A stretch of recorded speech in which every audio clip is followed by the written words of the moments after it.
And if you're a guy, this might be deadly boring to you, but if you like money, it might be worth your while because these can sell for $100 or better. If you can find, you know, the more pieces to the set, the better. You're going to get the price, and also age helps too.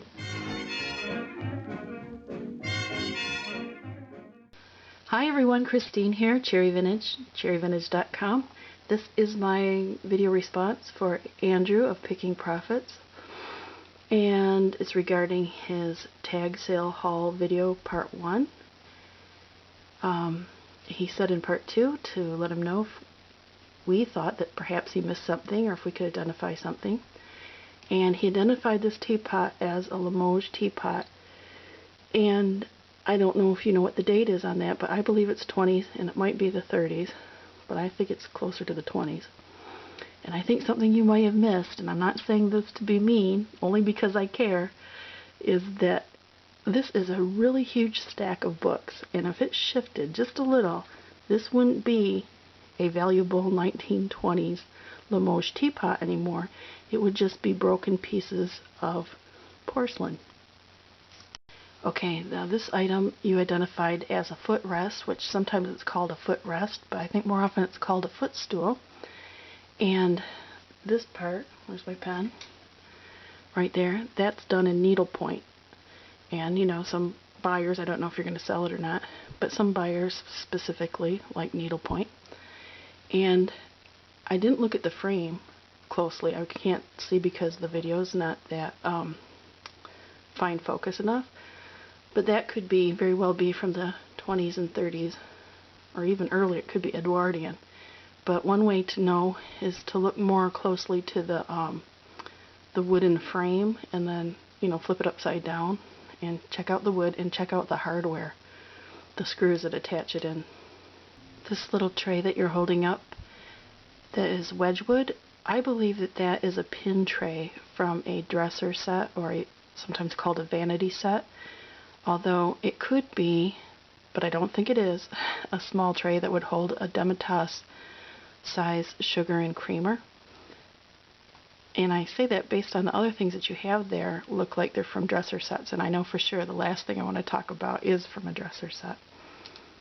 Oh, this really nice little tray.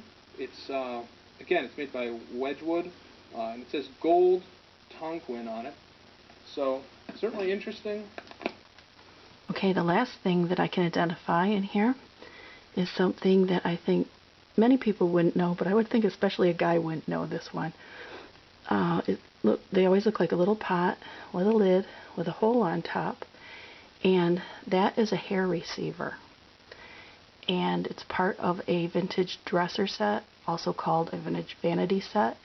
And I'll show you some pictures and let you know what the purpose was of these. Okay, I'm going to show you a few pictures of different dresser sets, also called vanity sets.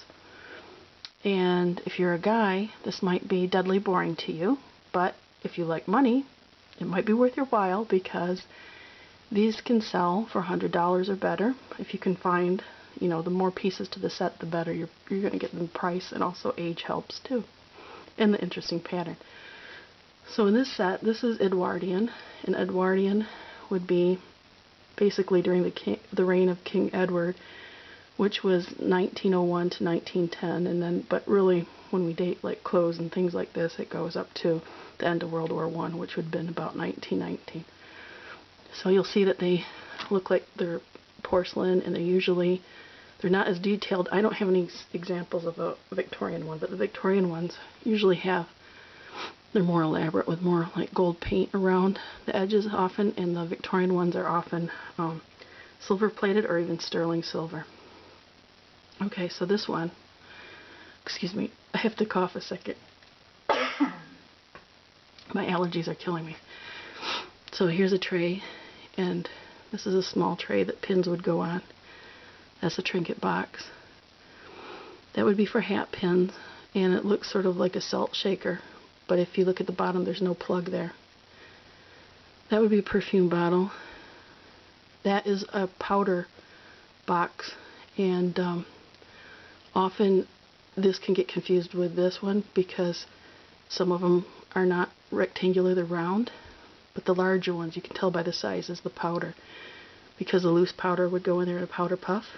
And this is the hair receiver, which at the end I'll talk about more.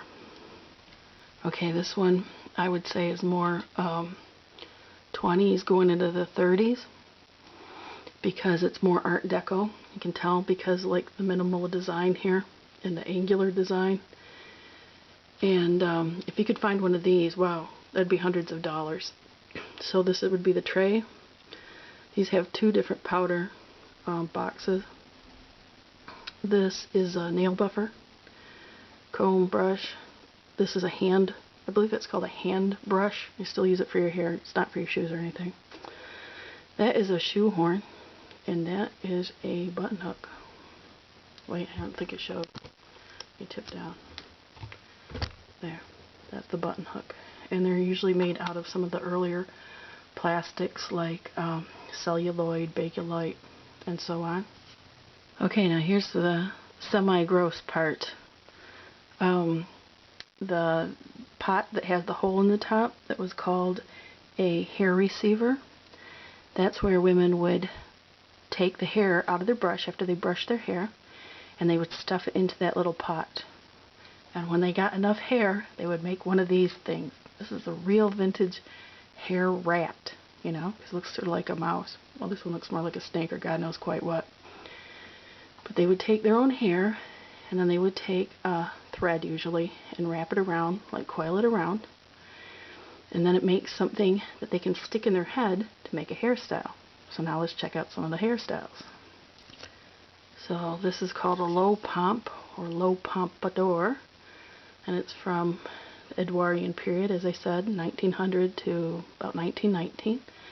So that hair rat would be going in here, and then she would fold her hair over that. So this would be sort of more of a daytime look.